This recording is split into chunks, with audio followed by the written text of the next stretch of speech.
Salut Lilo, c'est Pierre. Je devrais arriver dans un peu plus de 3 heures. J'ai trouvé vraiment plein de choses super, et notamment les météorites.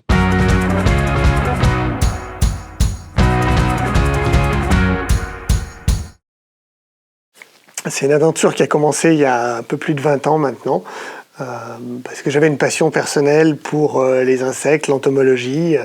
Je courais après les sauterelles, mais je voulais savoir quel nom elles avaient. Et j'adorais aller en Ardèche gratter pour trouver des fossiles, des rostres de bélemnites, certaines ammonites, etc. Et donc, à partir de cette passion de collectionneur, très vite, l'idée a été de ne pas en faire un monde de collectionneurs, mais ça a été d'en faire des éléments de décoration, de valorisation d'un décor, que des vraies choses qui permettent de décorer une maison. Les cabinets de curiosité, c'est les ancêtres des musées, quand il n'y avait pas encore de musée public. Et les seuls qui pouvaient se faire l'équivalent d'un musée, c'était bien sûr les grandes familles couronnées, traditionnellement d'Europe. C'est l'effet show-off, la frime. Inviter leurs autres copains, princes d'Europe, pour leur montrer qu'eux, ils avaient un kayak en peau de phoque que leurs copains n'avaient pas.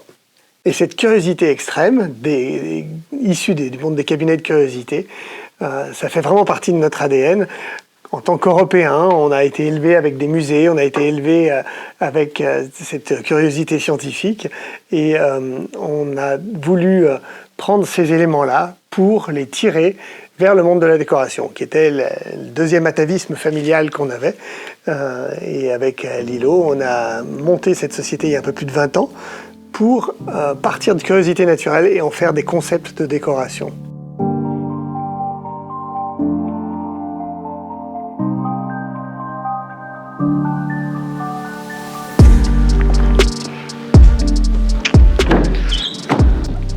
Lilo, ça y est.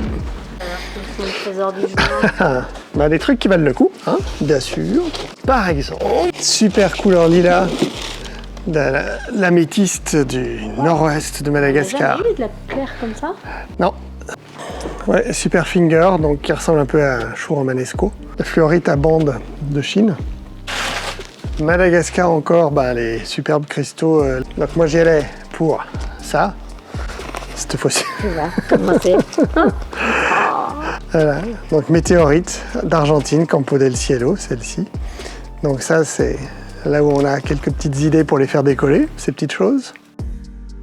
Alors aujourd'hui, les météorites qui nous intéressent, objet de curiosité, sont uniquement les météorites ferreuses. Il n'y a que 6% des météorites qui tombent sur Terre qui contiennent du métal, et qui sont donc des sidérites. Et c'est celles qui nous intéressent parce qu'on a eu cette idée de les faire voler pour toujours grâce à un système forcément de lévitation et d'aimant. Donc ces météorites, aujourd'hui, on sait à peu près où est-ce qu'elles sont tombées, quand elles sont tombées. La plupart ont été découvertes, des nouvelles vont continuer à tomber, mais la plupart ont été déjà découvertes. C'est une météorite qui est répartie sur 60 km². Donc sur ces 60 km², il y a encore des météorites à découvrir, sans problème. Alors ces météorites-là, on les trouve principalement avec des détecteurs de métaux, puisqu'elles sont ferreuses dans un univers, dans un environnement qui ne l'est pas. Et à chaque fois, ce sont des chasseurs individuels, des familles, des frères. Un moment vraiment excitant, c'est de découvrir la nouvelle récolte d'un chasseur de météorites.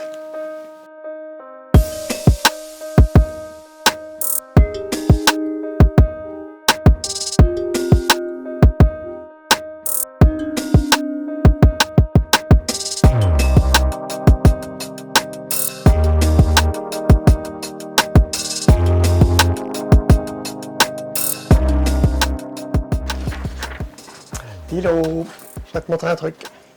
Donc avec ces super météorites d'Argentine, en fait l'idée, ça serait de rester dans un mécanisme un peu steampunk, mais assez simplifié quand même. Donc on est technique, on est masculin, base en chaîne, et le gros principe évidemment c'est de faire voler cette météorite attirée par un aimant caché dans du laiton. Donc on est sur du tube laiton qui est recourbé, une poulie d'un côté, un aimant de l'autre, et la météorite au bout d'un câble d'acier va être attiré à une bonne distance. Très chouette. Bel équilibre entre le haut et le bas. Hein.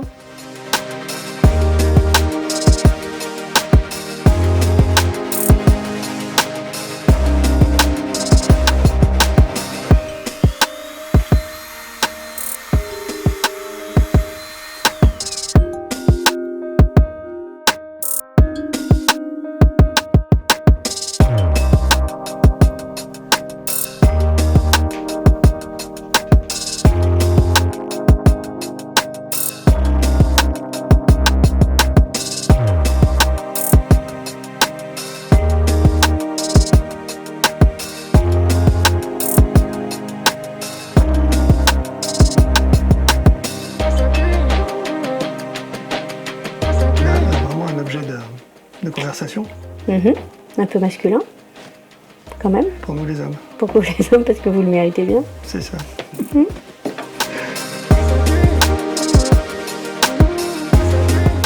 Ce qui est extraordinaire avec les météorites ferreuses, les sidérites, c'est qu'elles sont faites d'une matière qui n'existe pas sur Terre en dehors des météorites.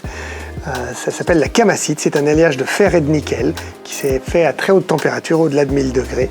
C'est une cristallisation qui forme des espèces de lignes géométriques de Wittgenstein et qui sont la signature des météorites. Cette matière-là que vous pouvez avoir dans une météorite, elle n'existe pas ailleurs que dans les météorites.